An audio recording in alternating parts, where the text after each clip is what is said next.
Good morning or good evening, ladies and gentlemen. Welcome everyone to the 7th Canada-China Economic and Trade Investment Summit. And also this is the 4th Canada Today Forum. My name is Joy. I'm the president of CCECU Youth Innovation Hub, and also I'm the managing director of Agile Preparatory Academy. It's been such a great honor to host this Young Entrepreneurs Dialogue event tonight. It is very meaningful as we all experience this unprecedented, difficult, once-in-a-lifetime crisis maybe. We emphasize social distance, well, yes, but basically we need physical distance, not socially. Actually, we do need social connections more and often. Entrepreneurs do need to have virtual events to hold together, to embrace the new normal, how companies and leaders can reset for growth with business resilience. The resilience is the ability to grow through challenges and get over those difficulties, turn over it as your opportunity to become wiser, stronger, better than before. It's about growth, not static. It's a lifetime skills. So Youth Innovation Hub is here. We collaborate with you and we thrive in disruptive time, the post-pandemic future. This new period of disruption that will permanently change not only how organizations function, but also industry sectors are affected as well. Some are dramatically and irreversibly.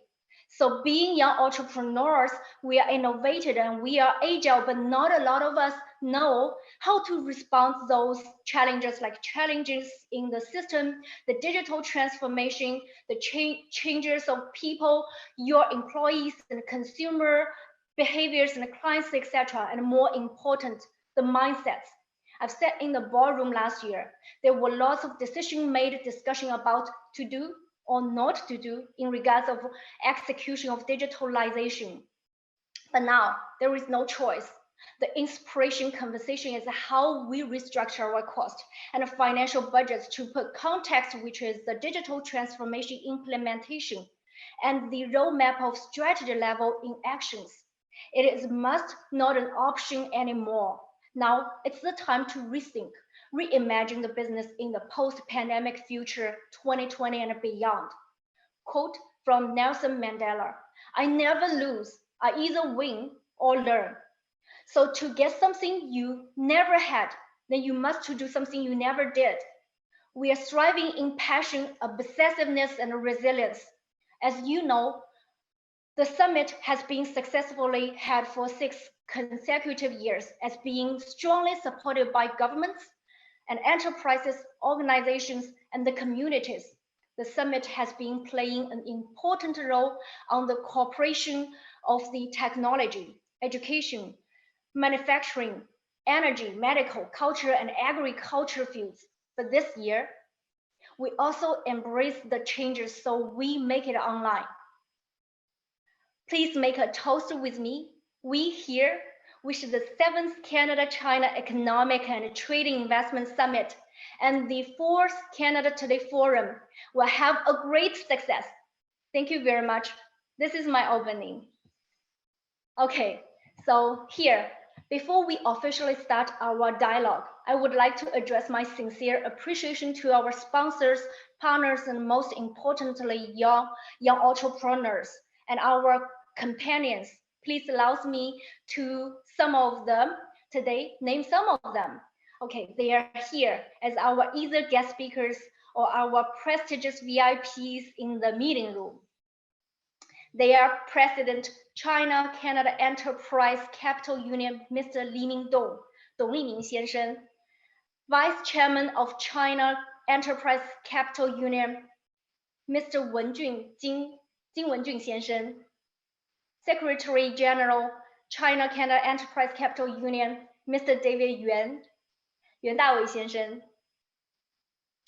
President of RTM Enterprise Club, Mr. Michael Song 先生 CEO at Launch Hub Incubation Canada and partner of IMPACT Impact CPA LLP 华为先生 Mr. 华为 CEO at Launch Hub Venture Capital Fund Mr. Zhang Mao Zhenzhen 先生 Strategic Initiatives Lead at Scotiabank Mrs. Jessie Huang 女士 RDFI Toronto Chapter Project Manager Annie Zheng Mrs. Zheng 女士 and our 7 VIP speakers will be introduced later. Before we officially start our first session, please welcome Mr. Hua as our partner representative to make a speech. Well, thanks, Joy, and thanks to the CCECU for inviting me to attend this youth entrepreneurs dialogue. I'm very privileged to be able to participate. And Launch Hub has been in support of the young entrepreneurs for the last 3 years. And we created in the spring of 2018, and has since supported over 30 startups in terms of incubation, professional support, as well as VC fund support as well. And so we're very excited to be here again to listen to some wonderful dialogues, and looking forward to our future cooperation. Thanks, Joy. Thank you very much, Mr. Hua. Okay, so thank you for each of you and all our partners and sponsors support here. We are here. So I would like to start with our first keynote speech session. Please welcome Charlie Chen. He is our strategic advisor of CCECU Youth Innovation Hub. Currently, he works for Black Key Financial Consulting Inc. Marketing and Development Division. His previous role is in China as a senior partner at a boutique investment bank. Today, his keynote speech is Small Business Financing Observation, the comparison between China and Canada. Please welcome. Thank you, Joy. Hello, everyone. My name is Charlie, and it's my honor to come to this conference and give you my speech. It's a very difficult time, I think, for both in Canada and China, because the second trend of epidemic is also coming up, and we're trying to find out ways to let our business growing better or even survive in that kind of condition. So today, my speech is all about the financing. I've observed the difference in Canada and China about the debt financing and VC financings. And so today I'm going to give you only a little part of what's the difference of in different economies and what might be the trend in different countries. But I know that most of you are running a business in Canada here, the audience and also the people in the panel discussion part. So if I say something wrong, just let me know. Because today I'm just giving the discussion. It's my honor to be the first one to talk, but I also know that from my experience and all I have saw in different economies, the first one means that I am maybe the least experienced one. So in China, there's a word about 抛砖引玉, right? I'm going to give you a stone, and I'm leading more golds to shining in the next several speeches. Okay.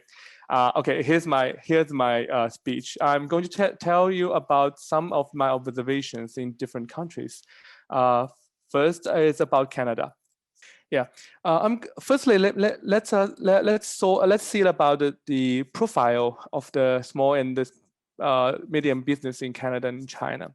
They are very important for both economies. They contribute largely to GDP and job creation. I'm sorry, the last row is not private sector job, it's GDP. Okay, there's a typo here. So in Canada, there's about 1.2 million SME companies, and in China there is about 10.8 million, so about 10 times. And they have they have created a lot of jobs in both countries. So in Canada, about 70% of the private sector job is created by the small and medium companies. And in China, about 75% of the private sector jobs is created by the small and medium companies. So they are very important to the economy. And about the GDP part, in Canada, about 50% of the GDP is created by the small companies, and about 60% of the GDP is created from the small and medium companies in China. So about Canadian SMEs financing overview, I've collected some numbers. I think most of you may be more familiar than me about how Canadian SMEs have finance from banks or from other financial institutions. Here's some numbers I may share with you. The first one is about the amount. The total outstanding business loans was about 1.7%, about 105 billion in 2010.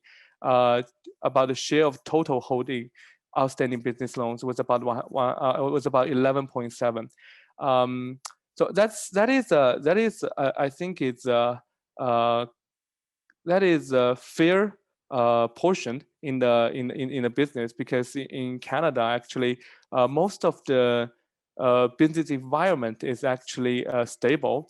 So if the SMEs have found a good business, a small business they're running, they could be very stable. So their needs for the financing may not be that fierce like in China, because in China competition is very fierce. So most of the small and medium companies, if they want to survive, they need money.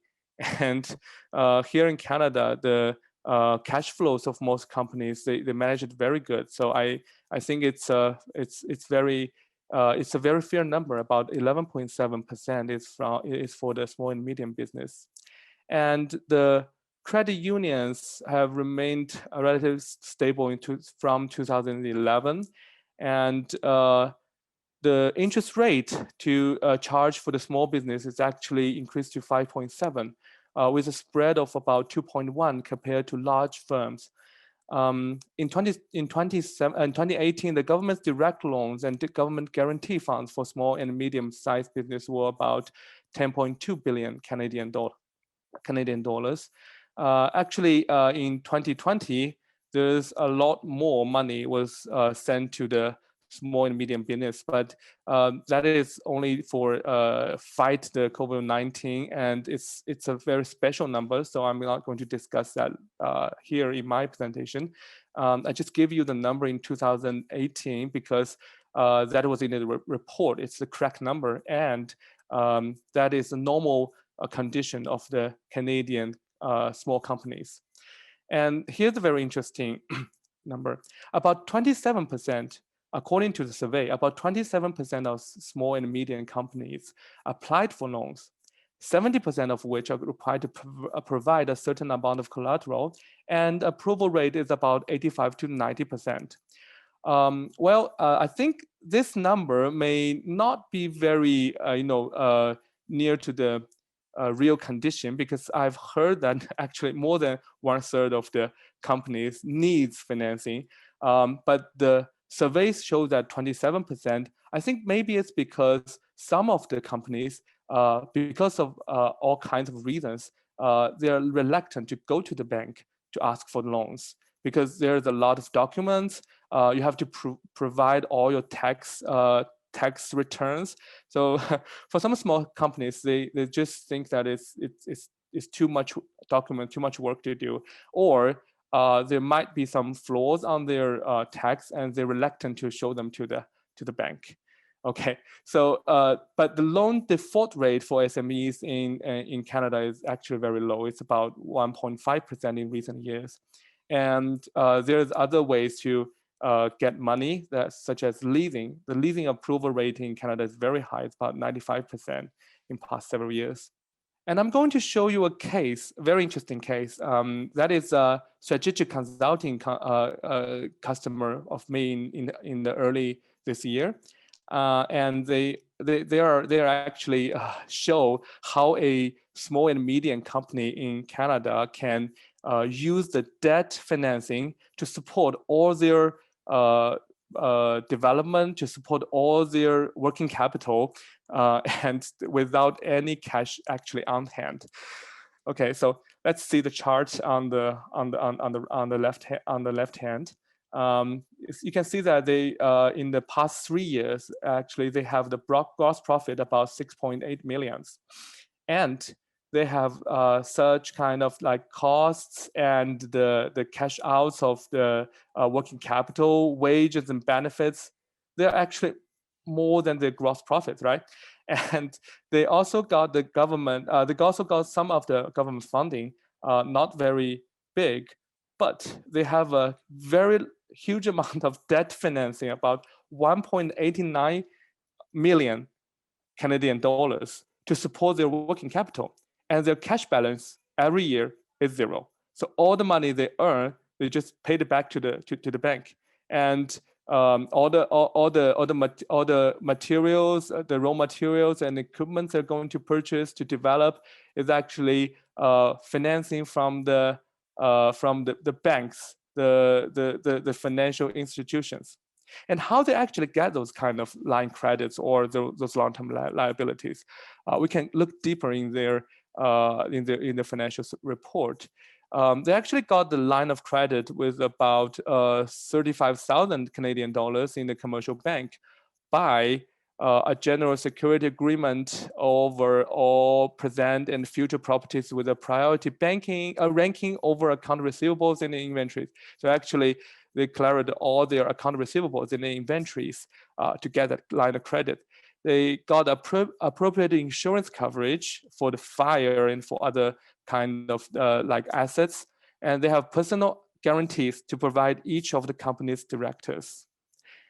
And actually, I personally know that to get that line of credit, they actually buy some term insurance of life insurance to settle down their buy and sell agreement from the company. So actually, if one of them have some incidents, the insurance company is going to pay the company a large amount of money, and those large amount of money will be paid to their families to buy their shares back to the company. So that is also a very interesting thing that would not happen in China, because in China, the insurance law said that you can only send the beneficiary as your family members if the company buy insurance for you. And I'm going to mention it because that is a very little difference between Canada and China, but that shows a lot about the philosophy and the risk management system between two countries. As you can see that in China, they actually don't care that if a person died, what will happen to that company, right?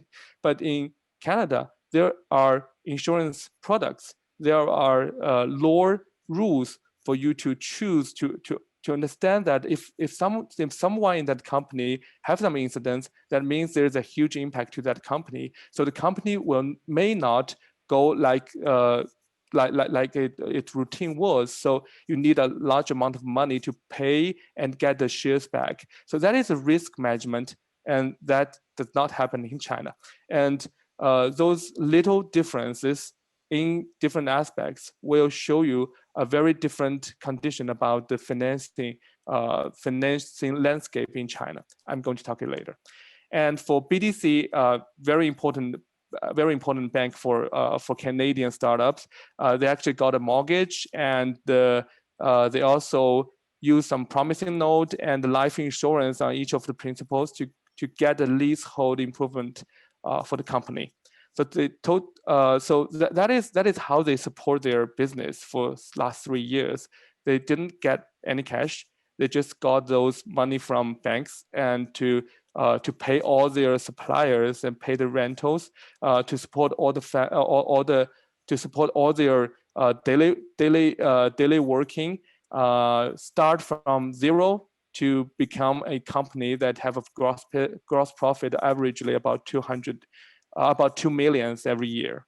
Okay, that is a case of how a Ontario food manufacturing industry company to get their financing from the banks. So I've already said that in Canada, actually the the credit system and the banking system is very well developed, that a small company can use different kind of products to control their risk, and they can use a lot of like assets to make their collateral and get the money from the bank, right? So it's a well developed system.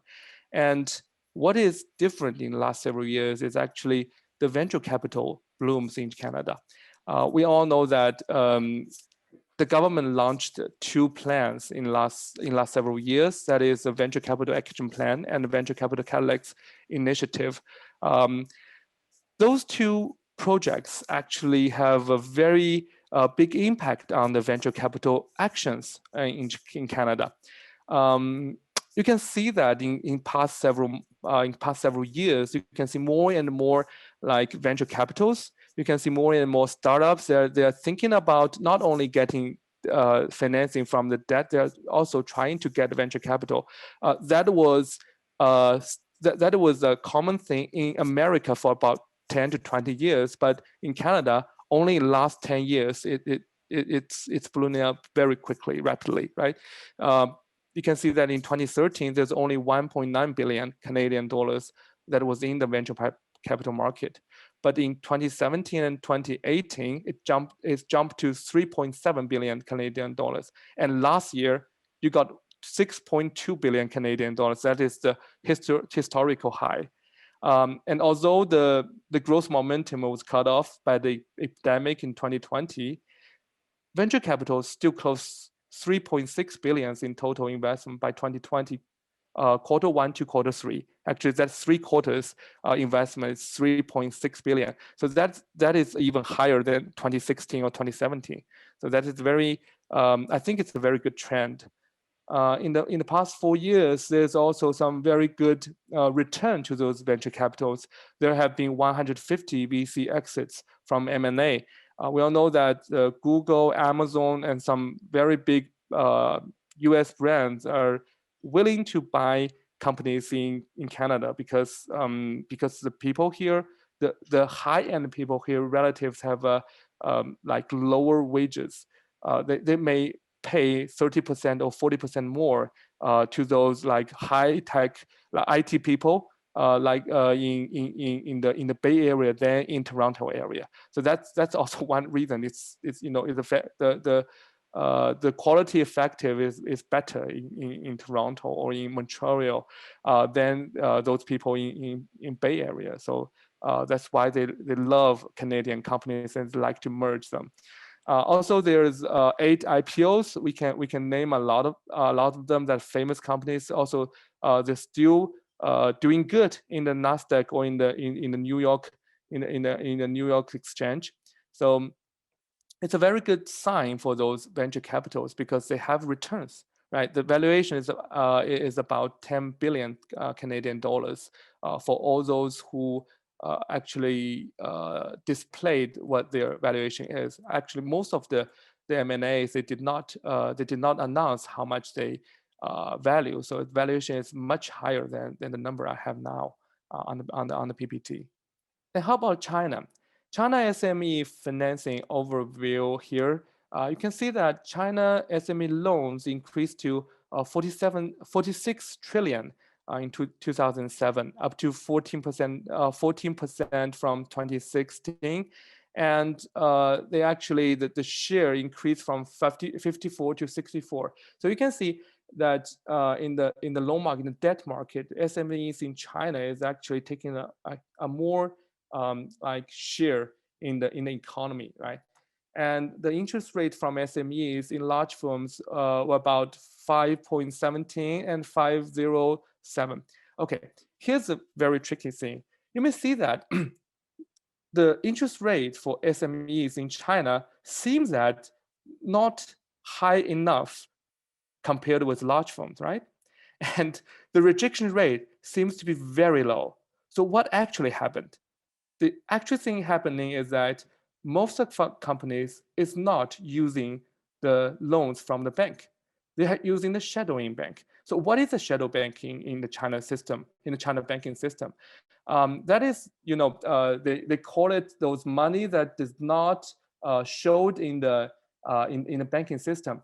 I can give you a very simple example. Like a very big company, he may have a very good line of credit in the bank, and he normally does not need that kind of working capital. So sometimes they will get the credit out, they get the cash out, and loan them to the small companies that may not have the line of credit in the bank, and that goes to the first layer of shadowing bank.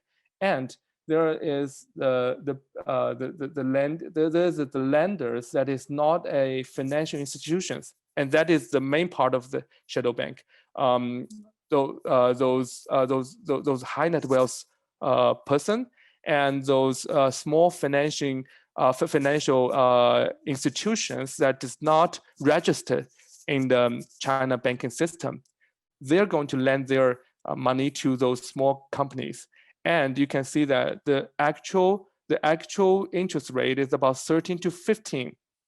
It's about 9% higher than formal bank loans. And I think you may also hear a lot of news about P2p economy in China, right? So P2p economy is also a part of that shadow bank in last several years. So actually in 2016, 2017, and 2018, more and more P2P companies are trying to lend the money from customers to those small companies, and that create a large part of default, large part of default credit in the 2018 and 2019. So you may hear a lot of the news about how a P2P company bankrupt, and they actually take a huge amount of people that they lost their money in the P2P market. So that is why the Chinese government is trying to control the shadow bank credit system. So what actually happened in China? Why they need the shadow bank to do the lending, but not the bank to do the lending?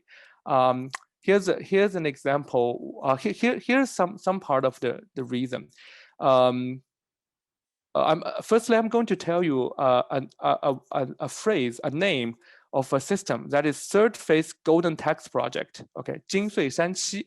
Okay, you just remember this, and I'll tell you what will it affect China economy in the future later. Okay, before the third phase golden tax project launch about in 2018 and 2019, what will a bank do to understand the business of a small medium company? They actually need a lot of data and try to find if those data are correct or real. The picture in the left is one of my client. It was a company that raising money from the venture capital in China, and the service of this company is trying to provide artificial intelligence system to the banks and to help them to get the information from the small medium companies and to calculate if they have any the risks and how much risk they may get from the data they have. I didn't translate them into English, but I'm going to introduce you some of them.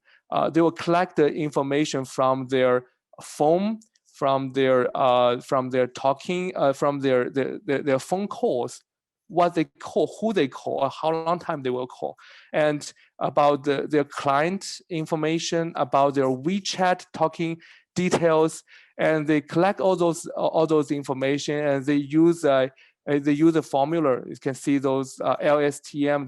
Those are some words in some wording in the artificial intelligence. They use all kind of those formulations to try to track the risk behavior of those kind of small medium business, and they use a lot of data to tell the bank, okay, it might be a good client. Okay, it might be a bad client. You're going to approve the loan, or you're going to reject their loan. So they sell this product to the bank in a very high price. About 1 million RMB for each system, and they have a lot of service fees in the following years. But the banks are all welcome. They all like it. Why? Because in China, there's no way for you to understand those small business. They don't have any formal financial report. Their bank information is not very clear, because they can try to get the money from relatives and try to make their bank currency looks good, but later it go down again.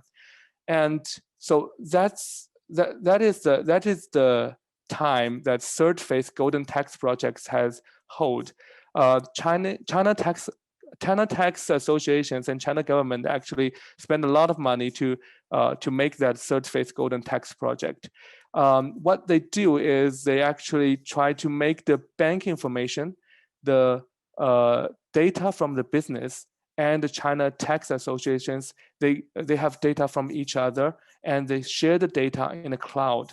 Okay, so after you got this project, actually it also applied to about 80% of the small and medium companies. After you apply this system, a bank can get the credit, credit and risk, can get the risk score and the credit score from the tax associations, and they can understand more about what the business data, like their financial data, how much inventory they may have, those kind of data from the business part after they apply this project. And so the bank have more data to understand if they're going to reject or approve the loan from that business. And that is a very huge improvement from before. So those banks could have more risk methods, to control their risk and to make decisions about the business, about how to help those good small and medium companies. Okay, so that is a kind of future difference that is driven by the country. And finally, I'm going to end my speech with a quoting from the chairman, Jeremy Powell. We are recovering, but to a different company. Okay, thank you very much. Thank you very much for your insights to give us the great analysis, Charlie. Thank you very much. I think as business leaders of startups, it is critical for us to understand how to finance the company, especially when we go to international market. Then indeed, we need to understand those differences between Canada and China, so we could better prepare for our strategic movements. Thank you again, Charlie. Thank you. So, please allow me to introduce our second keynote speaker, Jack Yue, Director of ECU Youth Innovation Hub. He is a Senior Accountant and Managing Partner at Union Hart Accounting Firm. Let's welcome. Hi. Yeah, hi everybody. And my name is Jack. I'm working at Union Hart Accounting as a Senior Accountant.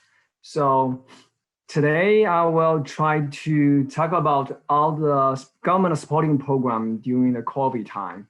Because of today, I only got 10 minutes, so I probably won't gonna cover everything, but I will try my best to explain the current government support program. So in order for all the business owner can apply that. So the first program, which is the CEBA, is a Canada Emergency Business Account, which this program is the first program Canadian government was to publish to support small business. This program was being introduced on April this year.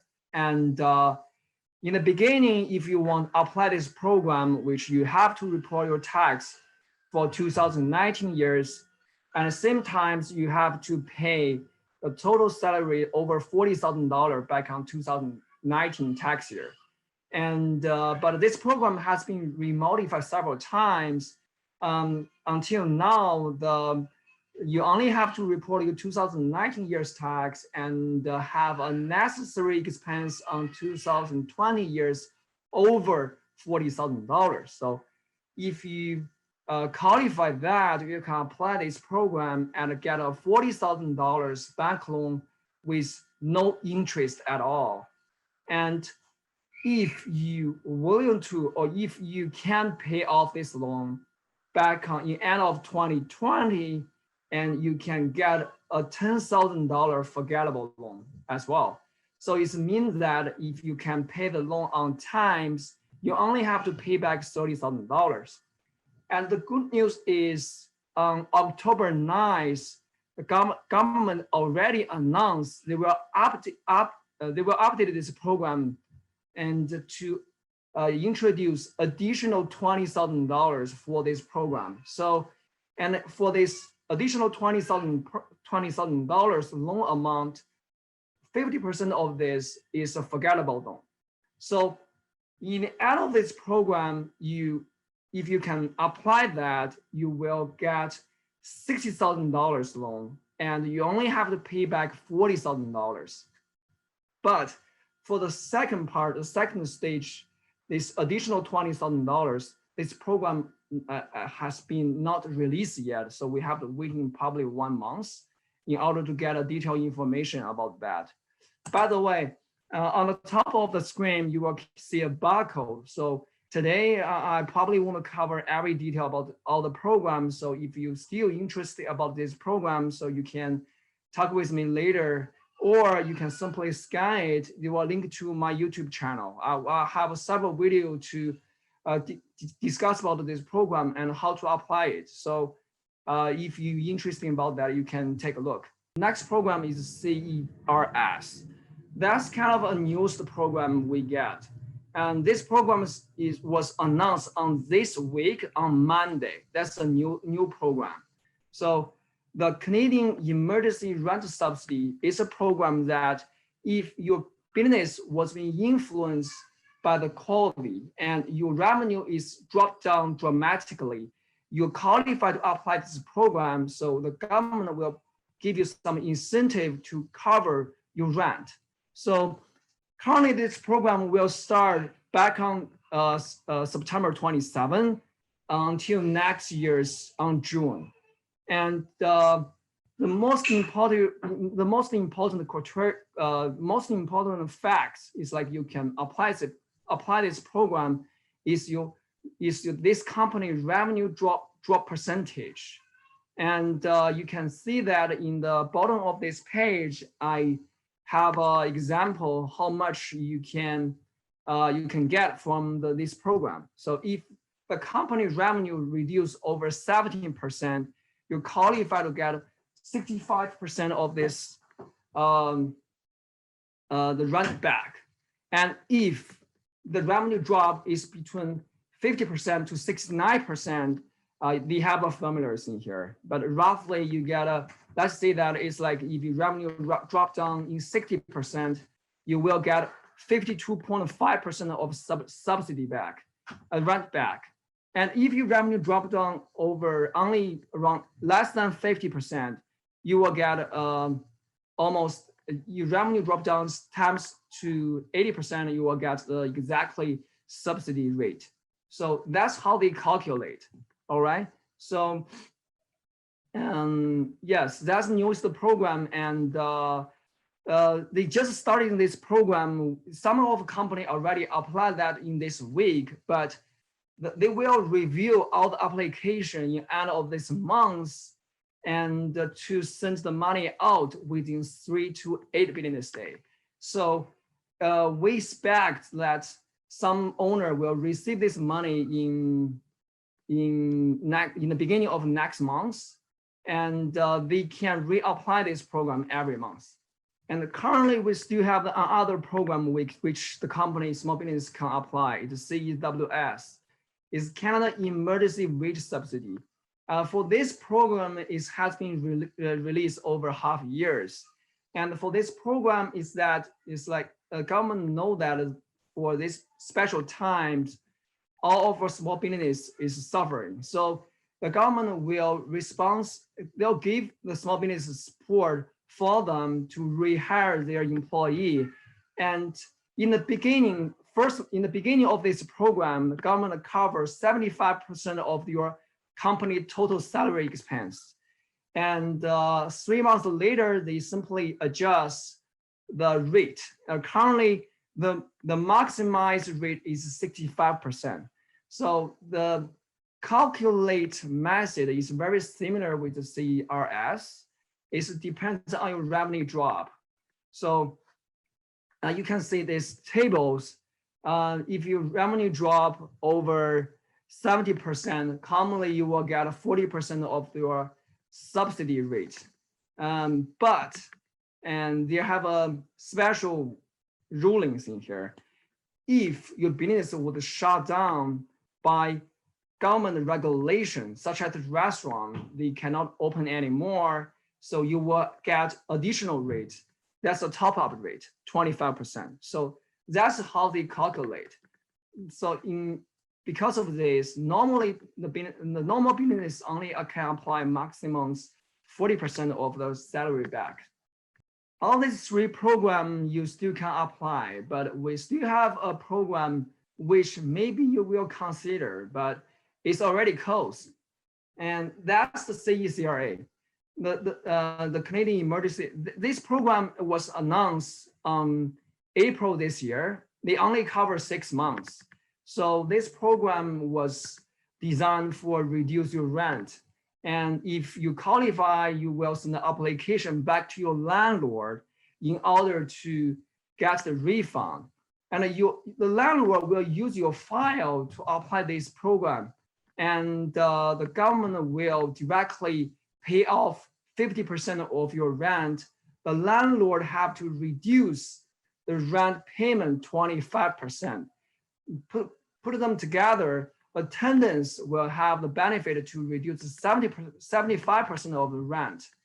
But this program, not every business can apply, because you have to talk with your landlord. The landlord was the key person to apply this program. So we see a lot of cases, the landlords disagree to participate with this program. So that's the reason the CRA announced, the government announced the new program, the CERS, to replace this program, in order for the other small business owner, they can apply the rent back by themselves instead of negotiating with the landlord. So that's currently all the program which the small business owner can apply. But there's still other program they can think about it, because this program, that's the emergency program which government was introduced during a pandemic, but still have some program they can use, and they still open. So like if you're operating a high-tech company, you can consider the first program, SHRED. This program is designed for the company which have their own developer program or develop department in Canada, and you can use all the developing fee and report to the Canadian government to get a refund. The second program is Can Export. If your business willing to doing a trade outside of Canada, or you're willing to going to some trade show outside of Canada, you can apply for this program as well.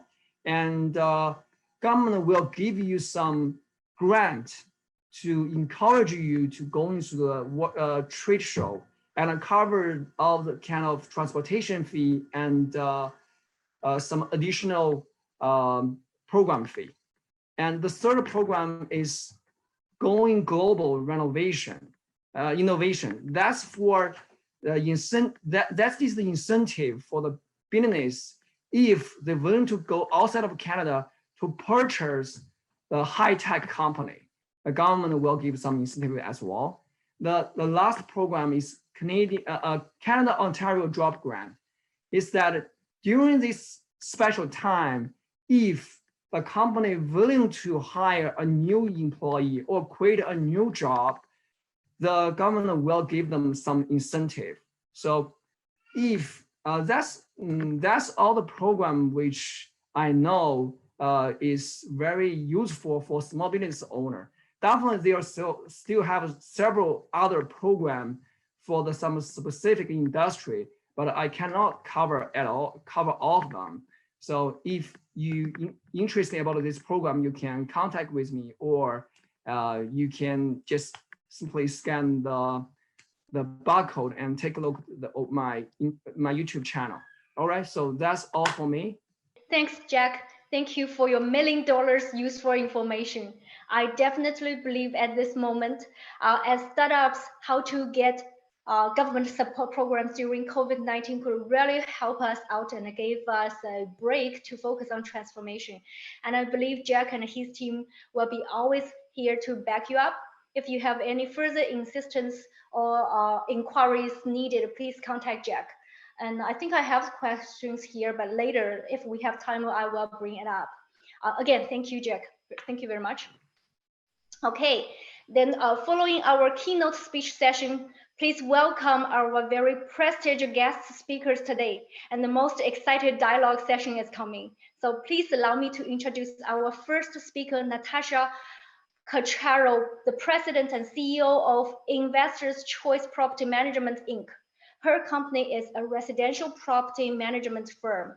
So would you please quickly, briefly introduce your company and the impact of COVID-19 on your business and how you responded to it? At the same time, I will share the PPT deck for you. Just one moment. You can start, please.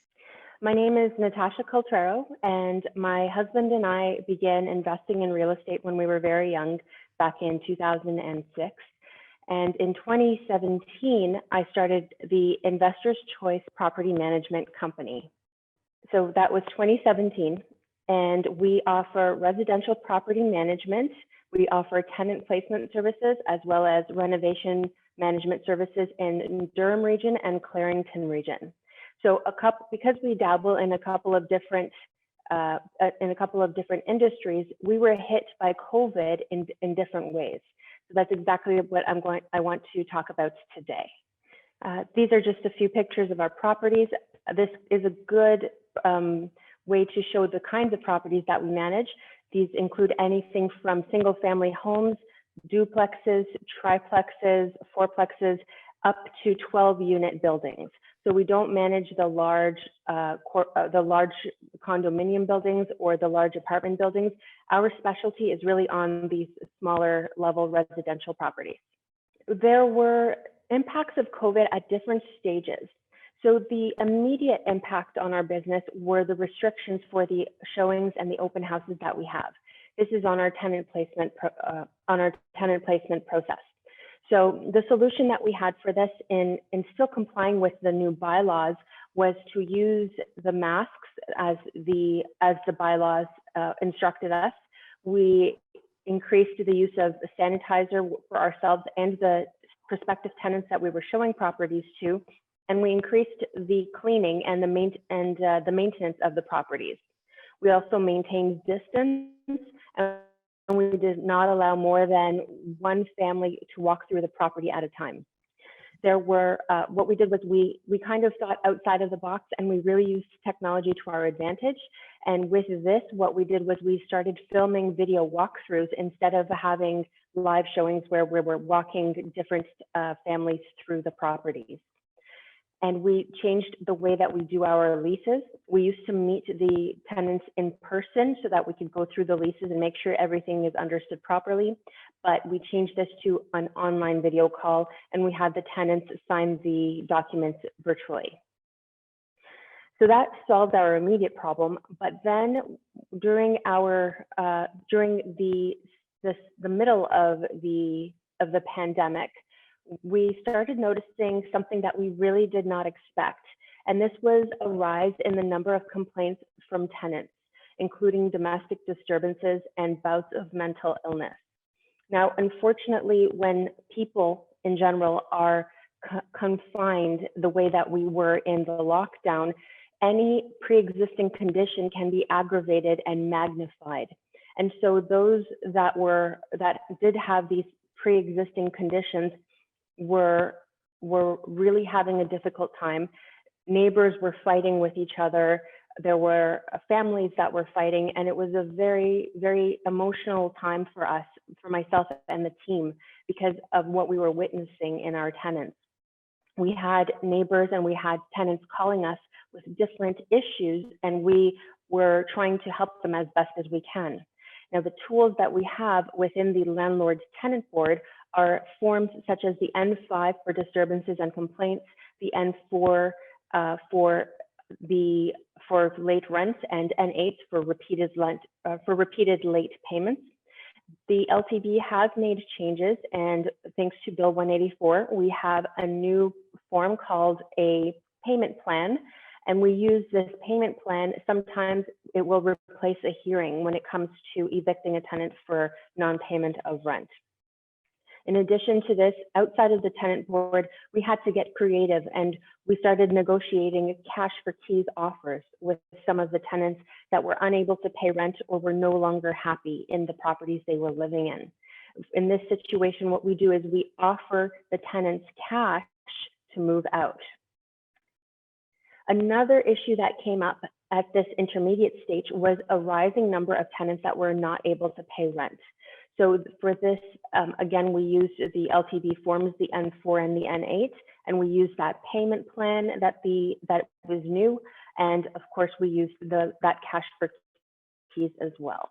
Now, not all tenants have accepted this, and we are waiting for hearings for some that have not paid rent.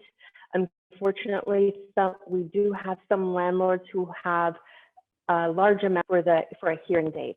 It's been very difficult to get this kind of this turnaround for a hearing date because of the backlog in the LTV.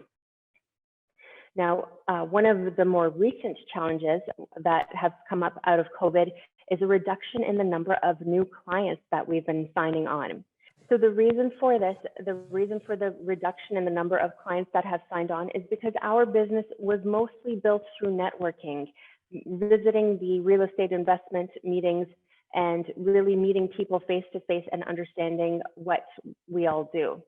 So in order to fix this, what we've done is we have really maintained our presence online. So because we're not able to do that networking face to face anymore, it is so crucial for us to be online and for people, in order for people to remember what we're doing and to remember that we're still here and we're a great option for property management. And just to summarize some of these lessons that I mentioned, so we want to maintain and nurture an online presence so that clients don't forget about us. And we want to think outside of the box. So sometimes, so actually, Joy, this is something that you mentioned, we don't want to stay static, we want to grow. And there's a quote by Darwin, and he says, "It is not the strongest or the smartest that survives, but it is that person or that business, in our case, who is most adapted to change." Now, this is the change. We need to adapt in order to survive. I encourage you to take advantage of technology. If we didn't have technology, I don't think we would be able to be, as a society, as successful as we have been in moving through this pandemic. And the last piece of advice I have is to take advantage of the slow period. Because things are not as busy and not as we're not crunching for time as we used to, we really took this time to optimize our systems and our processes, and we've reinforced the foundations of our business. And that's going to set us up for long-term success. Thank you so much, Joy. That is the end of my presentation. Okay, great. Thank you very much, Natasha. Actually, it was very impressive. You've done a lot of things and demonstrate your leadership and your resilience to get through this. And you've shared a lot of advice in response to the pandemic challenges as well. And thank you very much for your sharing. Absolutely agree. We all need to take advantages of technology and reinforce our foundation during this pandemic period. Again, thank you, Natasha. Okay, great. Well, please welcome our next speaker, Zhao Yifei. She is the CEO and co-founder of AlterX Academy. Just before, let's say, thank you for coming today. And like I mentioned, because your company is a drone training school and a technology solution company, so your start is already more technology driven. To your company, would you consider or predict more opportunities overweigh the challenges in the post-pandemic period versus to the traditional companies? Please, share something with us. So before starting the PPT, I'll just talk about an update on our drone side, and then I'll start the PPT to talk about, especially during the COVID, it sped up our growth, which is actually going for the technology-based online training part. So first, for our existing operations, we are a Transport Canada compliant drone training and pilot certification facility, which means we train and certify drone pilots on behalf of Transport Canada. The update from Transport Canada since 2019 was drone pilots in Canada, doesn't matter if you fly commercially or recreationally. Just like a driver's license, you need to basically have a drone pilot certificate or drone license, so to speak. And you need to go through a similar two-step process, which means one theory exam and one in-person flight test. So we conduct the in-person flight test on behalf of Transport Canada, which is similar to your drive test center, where you go to our facility, take an exam, and be certified as a drone pilot. That's our drone operations part. Part of our training, we're also heavily involved with research and development, with helping clients to start off their drone operations after certification, which means delivering results with their drones, especially for commercial purposes.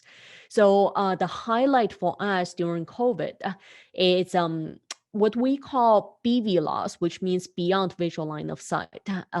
In the past, beyond visual line of sight operations has always been difficult because of high risk factors.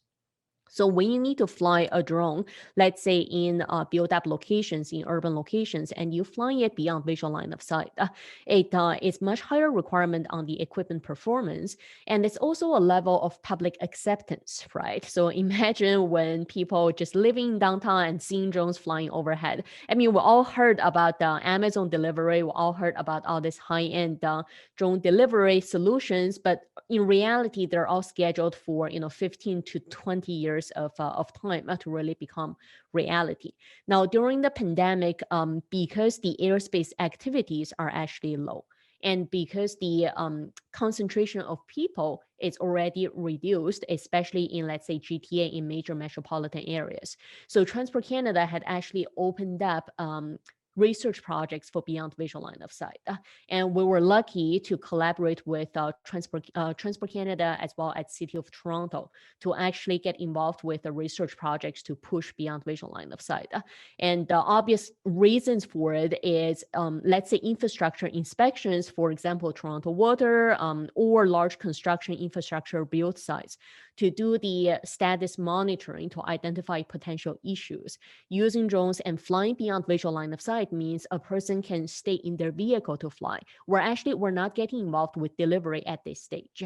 We're taking the existing drone operations and making them safer by going beyond visual line of sight. So as I mentioned, a person can sit in their vehicle while actually operating a drone to monitor the status of the site. On top of that, they can operate, let's say, for a lot of the infrastructure or even waterway inspections. They can operate from the shoreline instead of originally taking a boat out. So all of these operations are really to help deliver better results, improving safety, and also reducing person-to-person contact, so reducing the number of people required traditionally on the job site. These are all the research and development projects, and they're really longer-term projects. I mean, it's great that we're able to get the specialized permit from Transport Canada and starting the research stage with City of Toronto and some of our other enterprise clients. But really, by no means that this is a full operational sense. In the pandemic, we're able to collect a lot of data on the equipment performance, on data to prove that this type of operations are actually safe to basically start. But overall, it's going to take longer time for social acceptance. It's going to take longer time to really collect more operational data to show how the operations are supposed to be run. And even in some cases, the level of infrastructure, such as a 5G network connected with the drone network, to really support a large volume of the beyond visual line of sight operations. So that's really the main update for us on drone operational side. Now, as Joy mentioned, because since last year as a company, we've actually started transitioning into just online learning. So I just want to touch base on that for a little bit. Now, at Altex, for our learning portion, because at the beginning of time, we were always pushing for online learning. And actually before pandemic, it was a little difficult because we train mostly working professionals. We train a lot of the police officers in Ontario to actually be licensed and use drones. We train a lot of engineers and construction people to use drones for monitoring. So a lot of times to convince the old school technology people or engineers to take drone courses online, it's been a little challenging. I mean, a lot of the younger age people, tend to adapt to online learning fairly quickly. But a lot of the old school engineering people still prefer that in-person experience for learning. So during pandemic, what we've seen is a huge basically increase in volume for online training demand, and not only for taking the online courses, but more actually for building online training courses with us. So what happened is with traditional learning, what we're seeing is really a paradox with online training. And as we've seen from the pandemic, is a lot of people think if I just have a camera and I run webinars, I can run online training. But I guess the reality people are really learning now is online training is not as easy as just having a camera at home and being able to speak to the camera.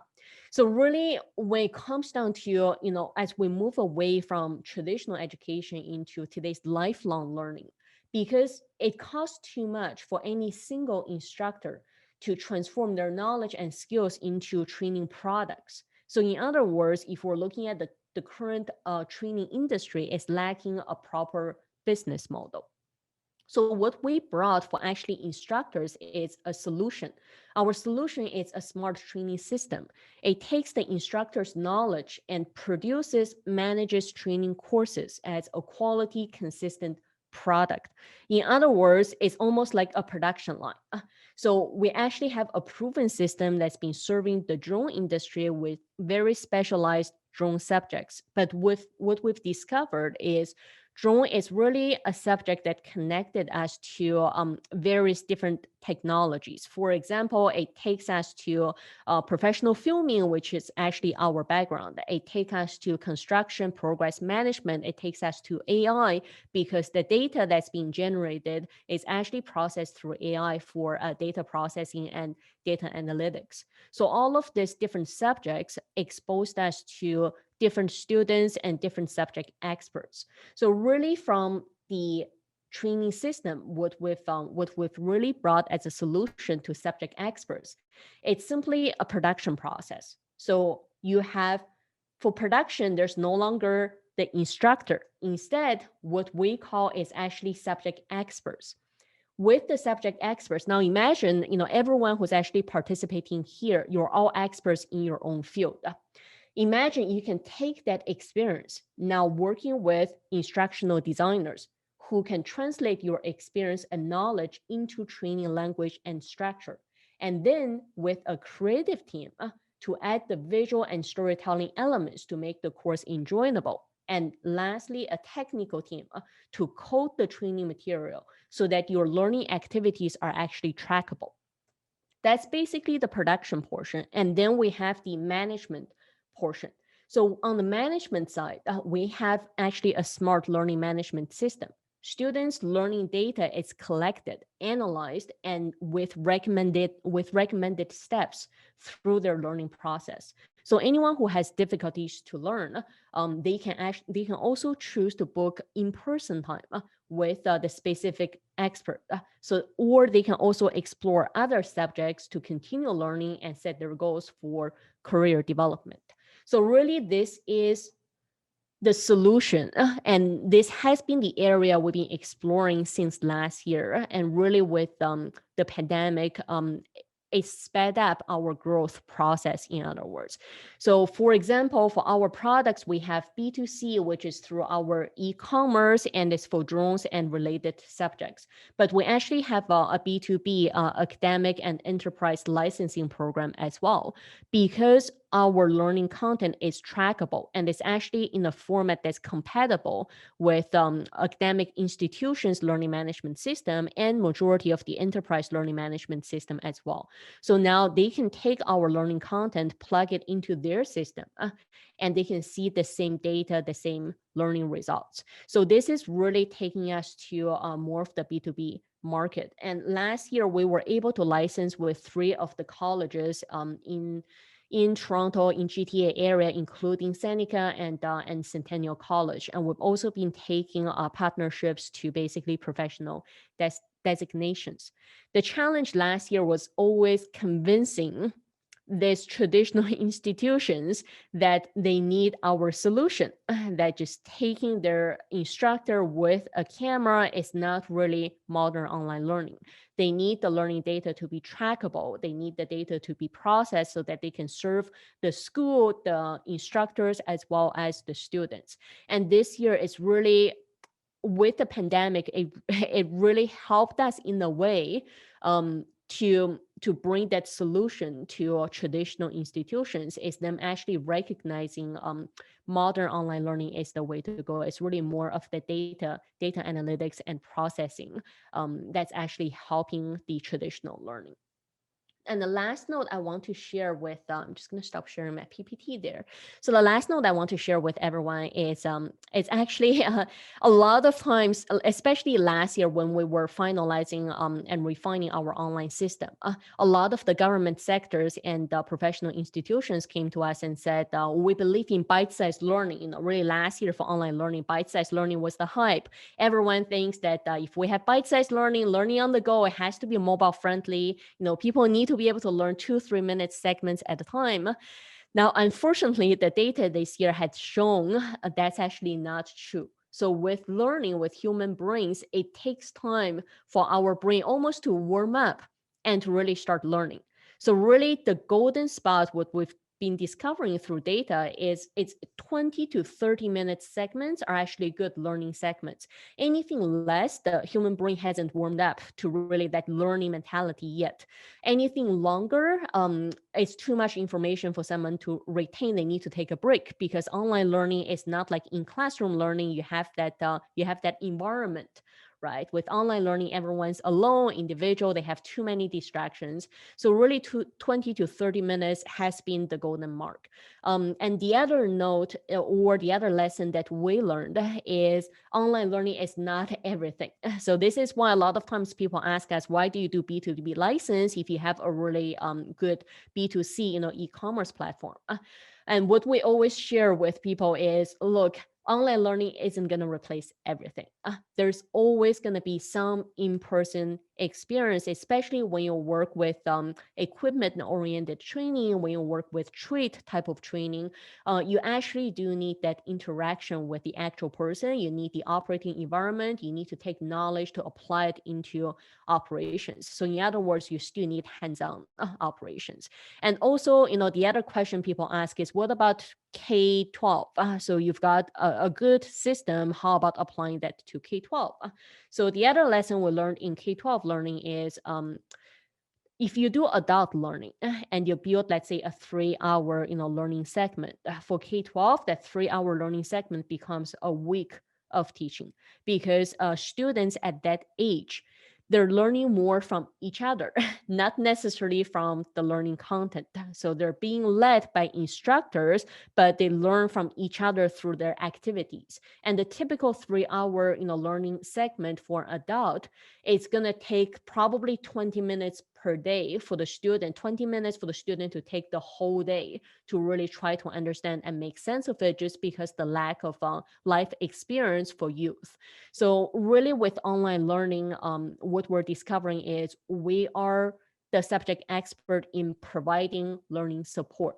So we help instructors to build their online segment, to put the training material so it's trackable, it's interesting to learn, but the actual delivery of the learning product still needs to be through professional institutions, whether it's your traditional school system or even universities or colleges, or even with corporate training, there still has to be a customized segment with the actual clients. So really this year with COVID, it sped up our growth process, and really it's a lot of data coming in this year that really helped us to better understand the online learning's product position. So it's not just one organization, one company, taking all the subjects to online and just delivering it by that company. It's really more about the inclusive program. You need to involve industry experts. You still need to involve traditional academic institutions to really ultimately, transform knowledge into students' skill sets. That's the ultimate goal. It's helping students. Thank you for having me today. If anyone has any questions, feel free to reach out to me.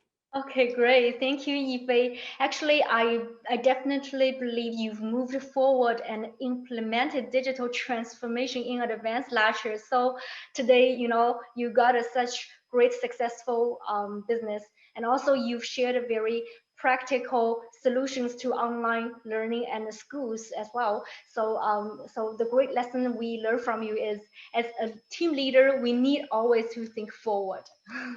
Okay. Thank you, Joy. Thank you, Yifei. Okay, let's welcome our next speaker, Mr. Patrick Moniz. He is the founder and CEO at Braintechrobotics STEM Learning Center. Hi, Patrick. Hello, everybody. Hi, it's a pleasure to be here, an honor to be here. So thank you very much for inviting me and allowing me to speak. Thanks for coming today. And I also will have very similar question to you. So I believe your organization is facing the two sides of coins, as education is one of the most disruptive industry affected by COVID-19. However, as a STEM education institution, it also could be the most innovative sectors too. So would you please briefly introduce if you have any impact from COVID-19 on your business and how you responded to it? Oh, sure. Good questions. And it's a common question for everybody. I've heard it's a common theme that we've all been talking about today.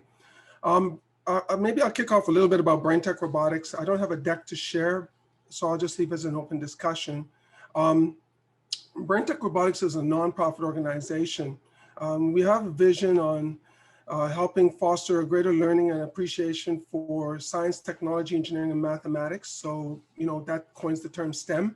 And our focus is for helping to raise up, I guess you'd say, the youth in the K-12 region or area, and particularly those that are missing from the equation of where we are career-wise in STEM. And we'll talk about that a little bit later. But our focus is around immigrants and Black youth, and particularly some to the lean towards the Black youth, and bring them up to speed and bring them into the fray of STEM.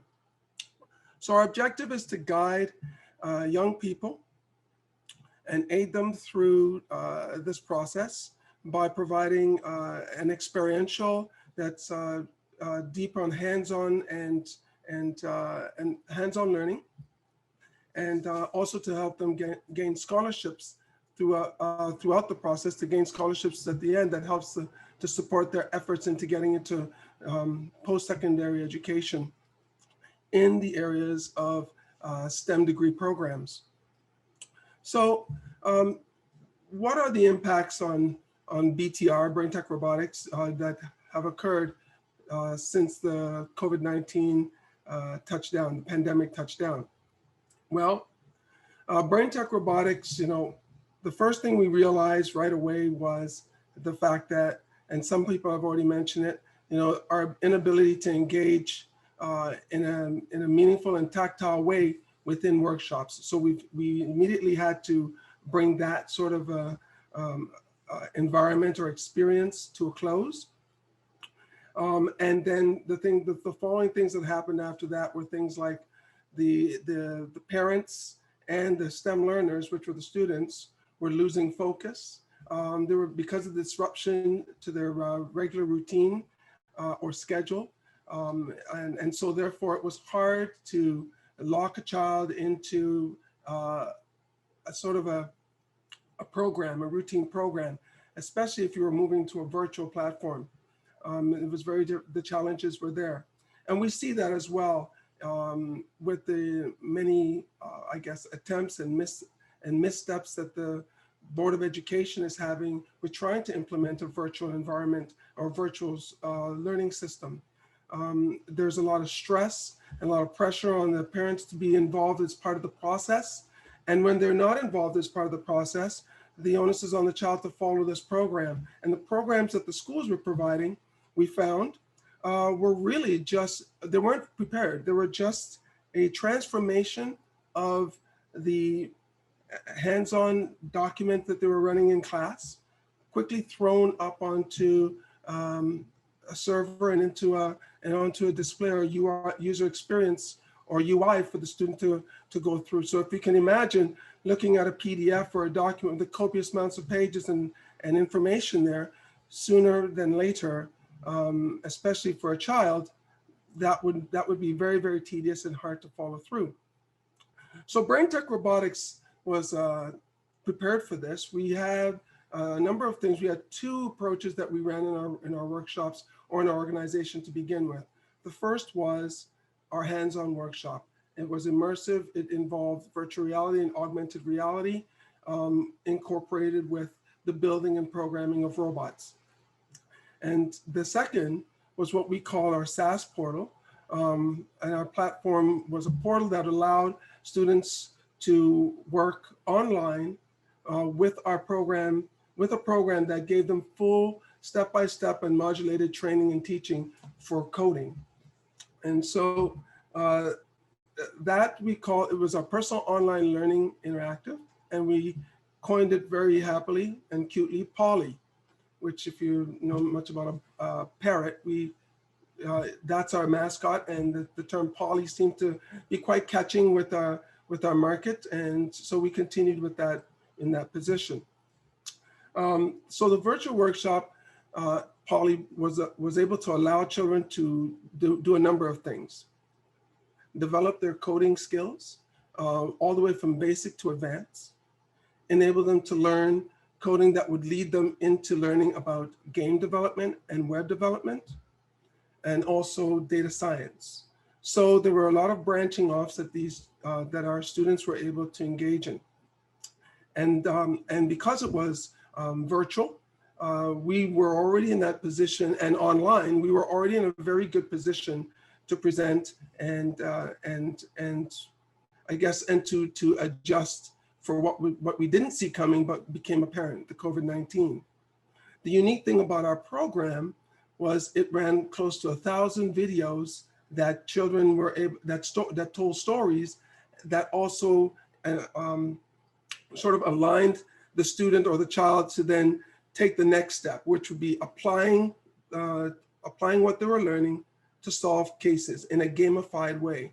So when we talk about keeping the attention of a K-12 incumbent in this sort of an environment, if you look at the PS4 or Nintendo, very easily you could see that when you add that component of gamification, it was able to keep the attention and the engagement of the incumbent or the student for a much longer time.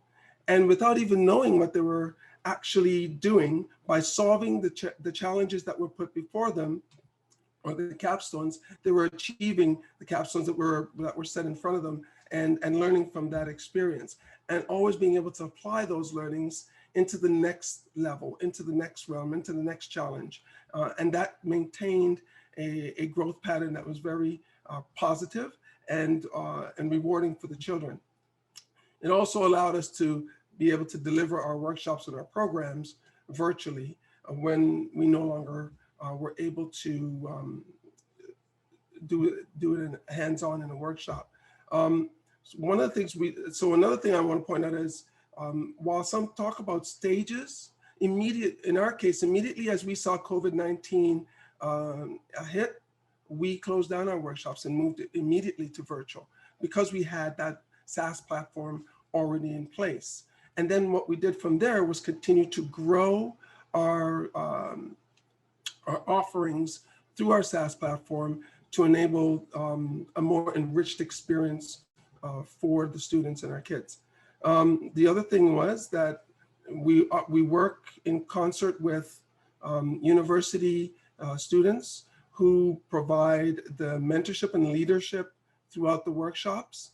And so therefore, when we transitioned, we sort of created a Google Classroom interface. And that's part of what we have already as part of our SaaS. It sort of mimics the Google Classroom, and it was a private channel. And what we were able to do is gathered, much like this, workshops that would enable one-to-many working, a learning experience, and be able to mentor and continue our connection with our students.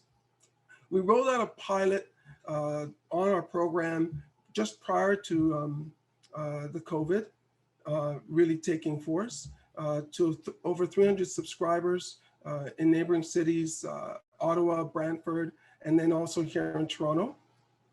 And Big Brothers and Big Sisters were one of the incumbents who were part of the exercise.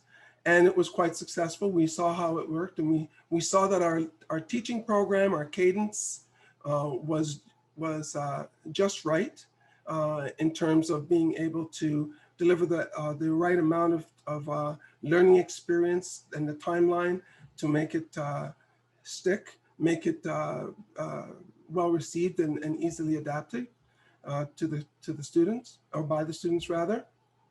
And we're looking to expand that now even more by bringing on a combination of the physical hands-on from the home environment through the virtual workshop, such that the student would have hands-on experience with our robots as we'd be distributing them across the network of our subscribership as part of a program. And then we'd be scheduling the workshops accordingly in this manner that would be able to drive that experience. One thing I heard was mentioned, which was rather interesting from our last speaker, was that yes, the K-12 group, and I should point out that our focus is on 10, 11, and 12 in this type of a program because of the need for the greater amount of concentration that's involved.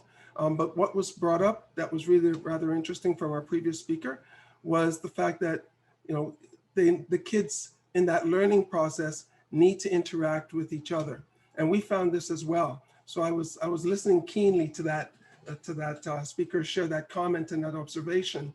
And so what we've had to do is we've had to adapt and adjust ourselves as well. And part of our curriculum had to make a change on how we created workshops that would encompass or encourage team working and collaboration in order to solve problems and to meet challenges head on. I guess, I guess the other thing is, what I would like to say is, the survival game. When COVID hit and our operation saw the changes, we had to put into a very, very quick set of thinking and processes, and that was around pivoting.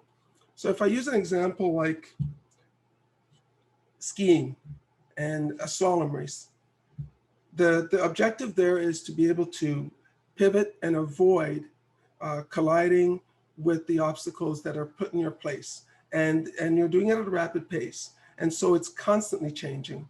And with COVID, we see that. Not all the rules and not all of the understandings of how it affects our businesses or even how it exists and how it can be beaten are totally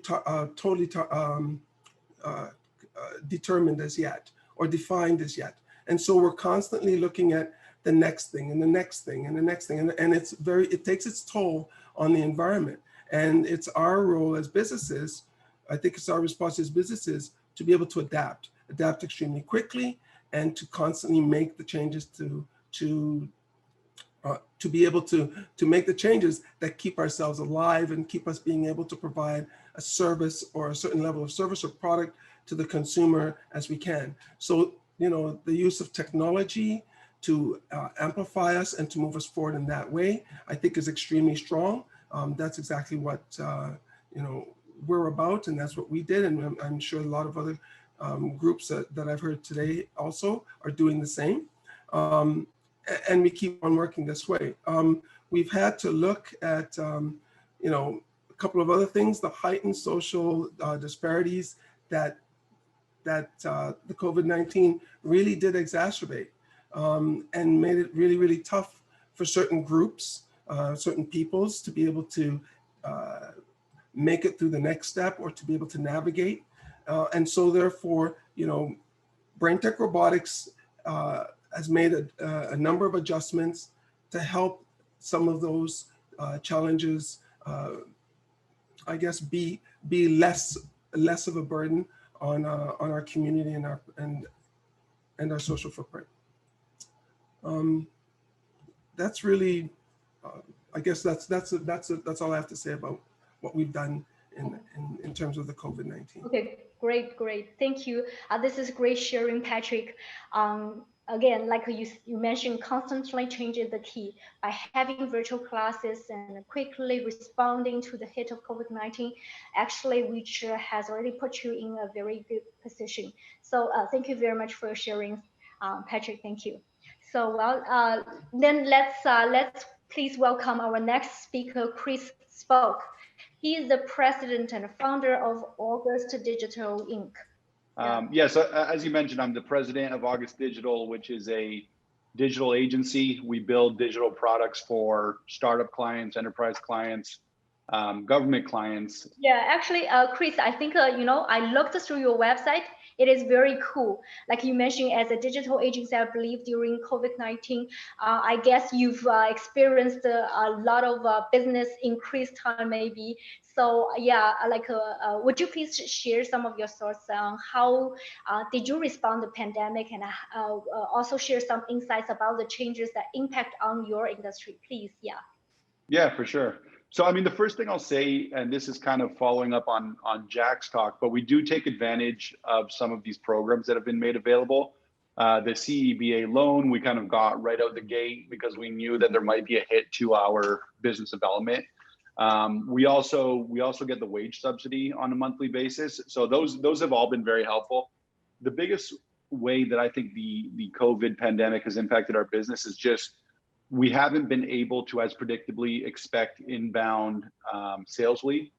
So our business is pretty simple. We have a team of web designers, user experience designers, and software developers, and clients who need digital products developed reach out to us. We do a discovery process with them, and we build those products.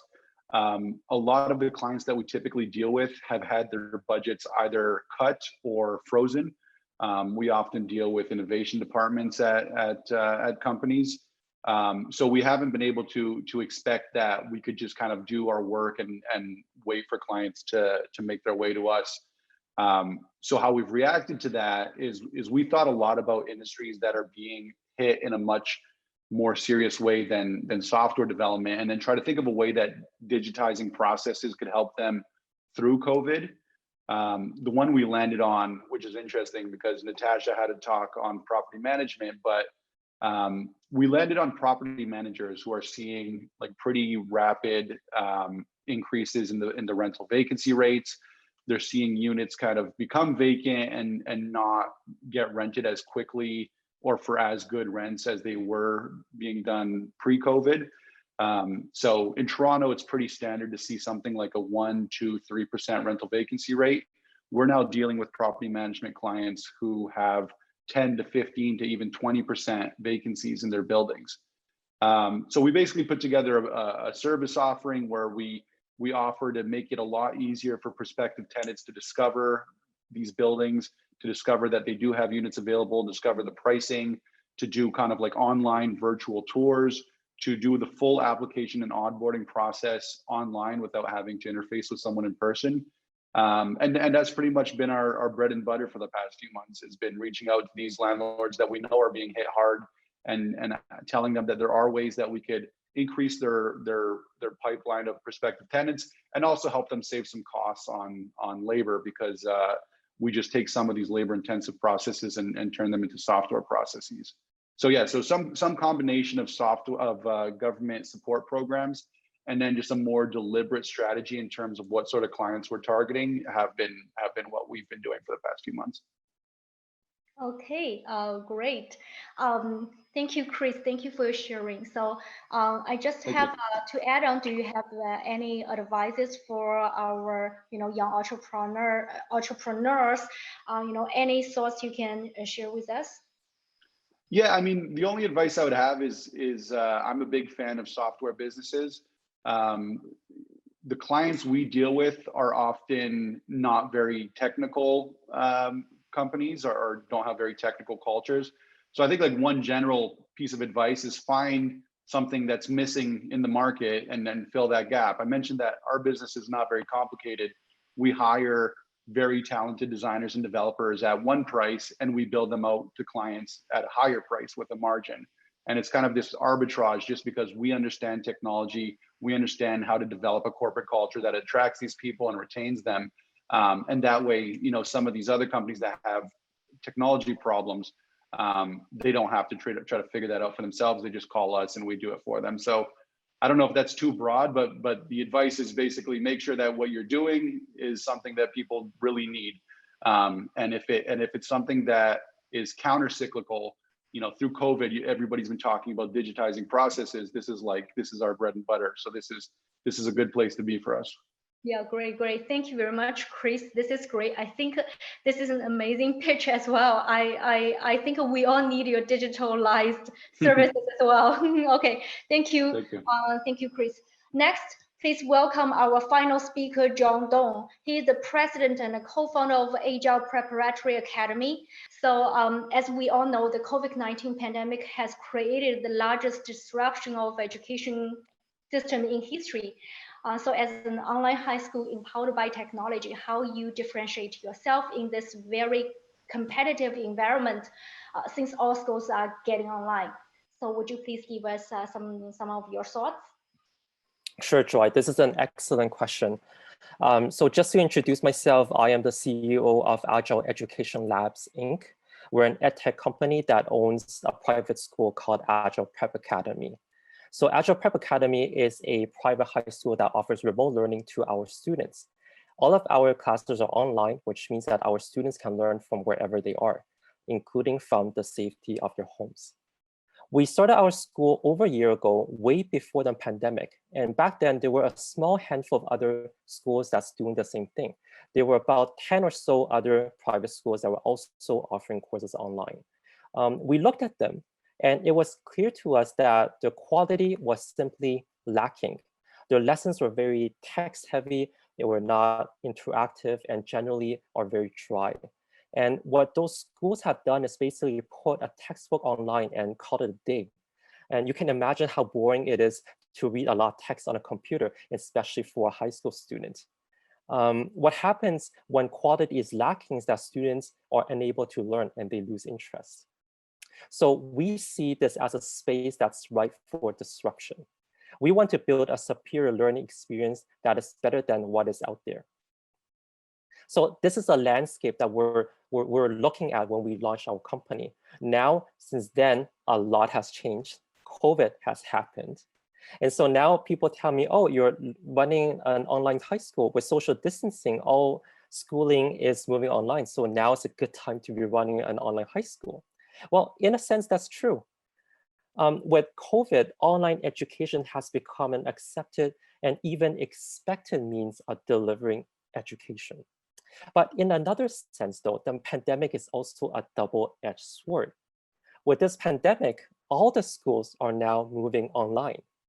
All the traditionally brick and mortar schools are offering online versions of their classes. So now, instead of competing with 10 other schools in a fairly niche market, we're now competing against over 1,000 schools across Canada. And the other thing that actually worries me more is that there is a big rush of putting classes online. And this is, of course, driven by necessity. With social distancing, the schools need to be closed, and so classes must be moved online. So this means that even though the online education market is taking off, it's not necessarily taking off because of organic reasons, but because the students are being pushed online into online classes. So the problem with rushing to put classes online is that it is done in a haphazard way that the quality of education is lacking. So basically what traditionally brick and mortar schools, and those are both private and public schools, what they're doing now is that they're teaching the classes live through a video conferencing service like the Zoom software that we're using. So whereas before you have a teacher teaching in class with students in class, now you have the same teacher in class, but there is now a camera recording the teacher, and now the students watch the teacher live on their screens. So the problem with this approach is that online education is the quality is actually worse than when the classes were offline. So you can imagine a teacher who is a little bit boring or just not very inspiring, and now the same teacher is delivering the lesson over the internet in a live manner. The teacher will still be boring, and now there's even less interaction between the teacher and the students.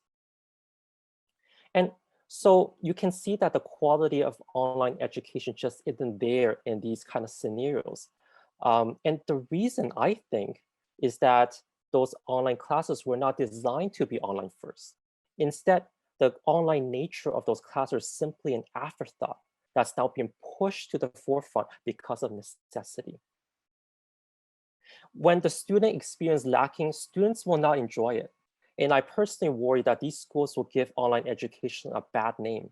And this is the new kind of landscape that we're in now. And so it is my belief that the only way to move forward is to be innovative. We made a few decisions back when we first started that still guide us through what we're doing today. One is that the course content has to be good. The course content has to be compelling. It has to explain things well, and it has to be a set of materials that are a pleasure for students to learn from. The second is that we are an online high school.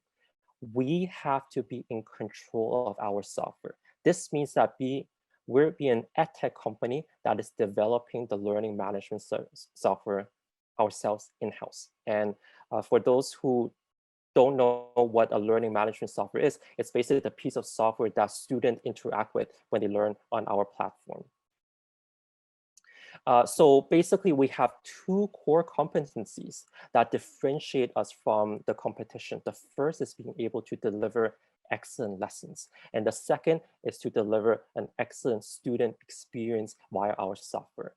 And I'll give you some examples of how we stay innovative. So first, our course content itself is very engaging, it's interesting, and it's informative. And rather than having students either read a lot of text on their computer, which is what other online schools are still doing, our teachers talk to them, and they talk to them via videos. All of our lessons are in a video format. Concepts are taught with animations, and teachers speak to our students and guide them through the lessons step by step. In contrast to the live lessons offered by the traditionally brick and mortar schools, where students have to sit through boring live lessons, we deliver course content via polished videos that are a pleasure to watch. And in contrast to the live lessons, our video format allows us to give students the tools that that are simply not be possible if the lessons were live, such as speeding through parts of the lesson that they already understand, or perhaps rewatching part of the lesson if they didn't catch it the first time. Next, we are innovating on the technology side as well. As I said, we're not just a school, we're an edtech company. We have developed our learning software in-house, and this allows us to do things that other schools simply cannot. And I say this is a big difference between us and other schools. So other schools may be online right now, but they are using technology that's not within their control. And this means that they can't do some of the things that we do. So for example, other schools use, for example, an off-the-shelf software like Moodle to run their school. Now, these schools can use the existing software, but they can't customize it. So now they're stuck with a clunky, outdated user interface that's simply painful for students to use. In contrast, when students learn with our software, it's a pleasure to use. Our interface is snappy, things load fast and the whole UI just simply makes sense. Now with our software, we can also promote interactive learning. This is a feature that we're still developing right now, but the idea is that we can make the lesson videos interactive by letting our students engage with the video itself. So for example, there could be a simulation within the video that the students can play with. Or after the teacher has covered a concept, the teacher can then ask students questions right in the video itself. And the student would then need to answer those questions before moving on to other parts of the lesson. So to summarize quickly, it's right, like online education right now is indeed a very competitive market and the battle is still being fought. But I'm confident that that with our two core competencies, we can innovate and stay ahead of the competition. And hopefully this answers your question. Thank you very much, John. Thanks for those great sharings that make Agile Prep High School to stand out. Thank you very much. I think this is the end of dialogue tonight. Thank you for all our today's speakers' sharings. I hope some of the pitfalls, some of the advice and suggestion could inspire you to re-aware your organization, to rethink your business moving forward in the post-pandemic future. It's been a great night. Finally, please allow me to invite Mr. David Yuan, Secretary General, CCECU, Canada-China Economic Capital Union. Please welcome David, please. Hi, Joy, thank you so much. I need to thank you again because usually I'm the MC of the on-site conference. Now it's all things changed. Okay, I would like to thank you everyone for attending this event. Also, I would like to thank all the guest speakers for your great support and insightful sharings. I would like to talk about the main title of this event, the Economic and Trade Investment Summit. As you may notice, the Investment Summit has been going for 7 years. And this summit, together with Canada Today Forum, which is held in Shanghai, China each year, and the Youth Innovation Hub are the three important pillars for CCECU. As a matter of fact, they have created a synergy for our continuous development in terms of the missions we planned at the very beginning. By the efforts of our backgrounds, like including societies, organizations, and strategic partners, this summit has been achieving its goals from different perspectives. Firstly, we encourage and appreciate information sharing. As we did today, we share industrial thoughts and opportunities. And also we encourage the movement of businesses as we are all facing these critical situations. Secondly, we nourish entrepreneurship. We have been holding a series of events such as Unicorn Bootcamp, roundtable discussion, and Meet the Boss in the Cloud. It's a series of meeting the CEOs online. And also we're giving the opportunities for the students, like the graduates, to meet the boss and to find the way, like practicing what they've learned. As we are trying hard to help young entrepreneurs to develop in terms of business opportunities and social involvement. Thirdly, we promote bilateral business and trade developments. By taking advantage of this platform in CCECU, we have made some achievements, such as the connection with China Xi'an Yanglin Agricultural Summit, which is a yearly event for agriculture industry, the companies and some firms. And also the promotion of Shandong tourism roadshow, and a number of educational collaborations. As the situation is going on, no matter what, we will continuously, make progress as the, platform grows. I won't take too long, I just want to, emphasize, talking about the title of this event, because, it's been taking a long time to be here.